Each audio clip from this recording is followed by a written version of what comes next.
So we've been having a pretty high idle, around 2000 RPM.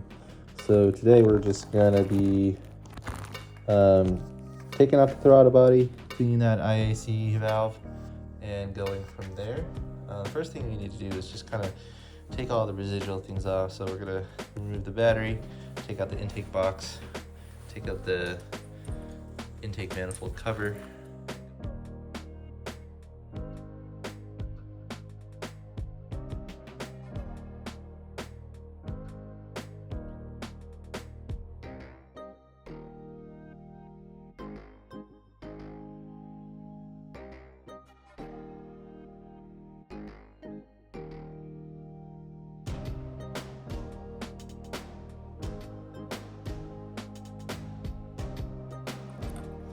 So we've taken off battery, intake, cover. I've also slipped off the wiring clips on the throttle body. There's about 3 of them on the bottom. And I've also moved these throttle cables. We have to take off the throttle cable first, as well as the cruise control cable, but I'm gonna see if I can do it without. Maybe just take off the throttle body and then kind of slide it out. There's like a coolant hose on the bottom, 2 coolant hoses, one connected to the inlet, and so we're gonna have to pull that out. Coolant's gonna leak out. But first, let's take off the 4 bolts connecting the throttle body to the intake manifold.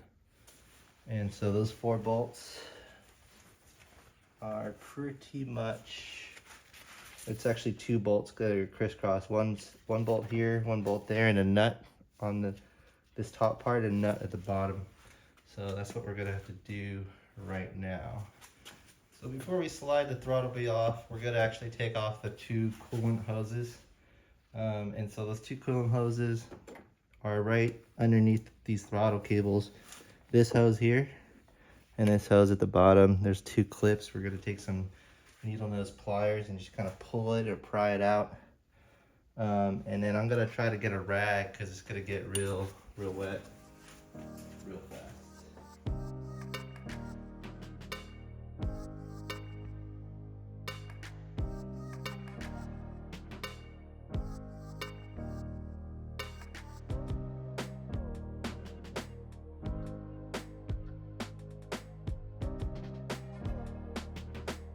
So we just plug the hoses. The long one goes at the one closest to the throttle body, and then I think the IAC valve connection goes to that little one. But we plug the hoses with some screws such that it stopped leaking. And then now we're just gonna take it out and see what happens.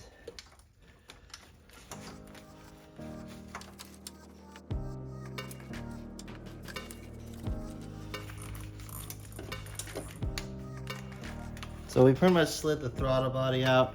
I kept the evap sensor plugged in. You could take it off too. I've also unplugged this bolt here. We're just gonna let that dry for now. The next thing I'm gonna do is actually just take off these 2 screws, which connects the IAC valve. And that should let us see what's going on with the idle. So these are on tight, so we're gonna have to figure out how to remove these. We'll probably have to spray some WD-40 or PB Blaster just to loosen the bolts a little bit. So one of my worries about breaking these bolts loose is we might strip it with the screwdriver.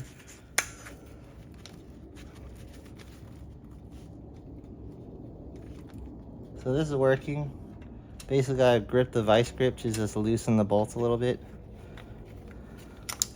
And it was able to move around, and so that should have broke open the seal.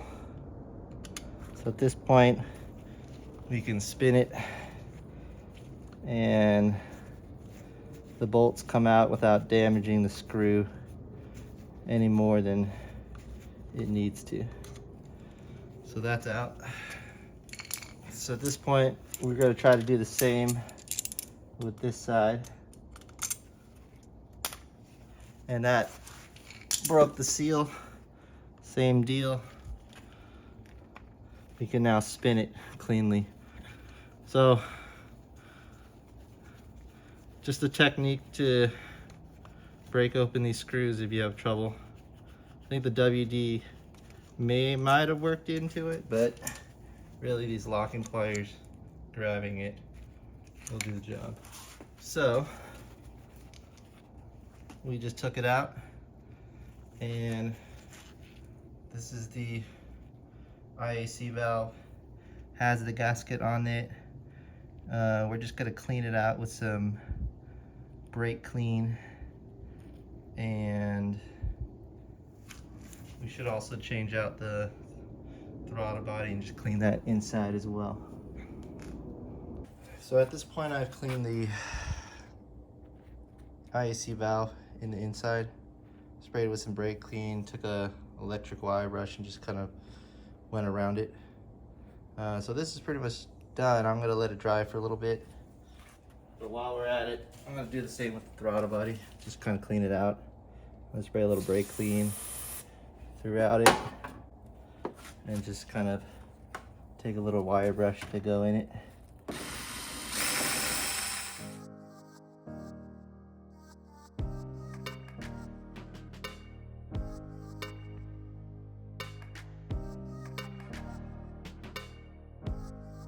So we pretty much have a clean IAC valve, throttle body's clean.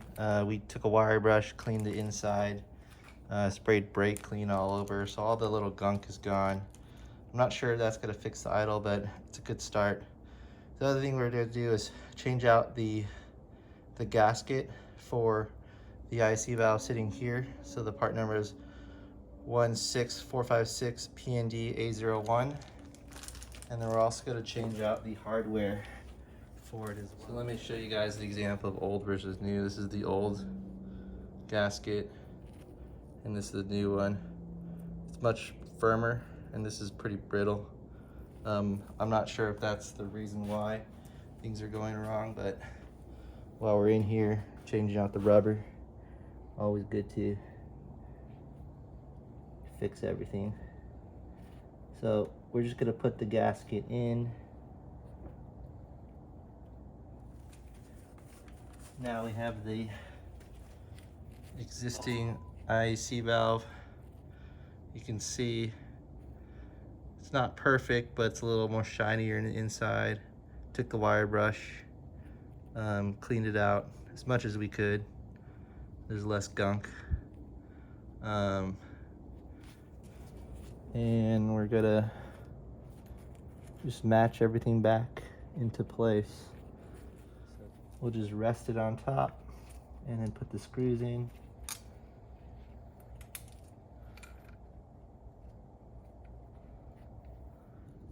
So, a little close up there. Let me take the hardware off so y'all can see. So, new gasket, cleaned off the top there. We're just gonna slide this hardware back on top. And just bolt this thing down.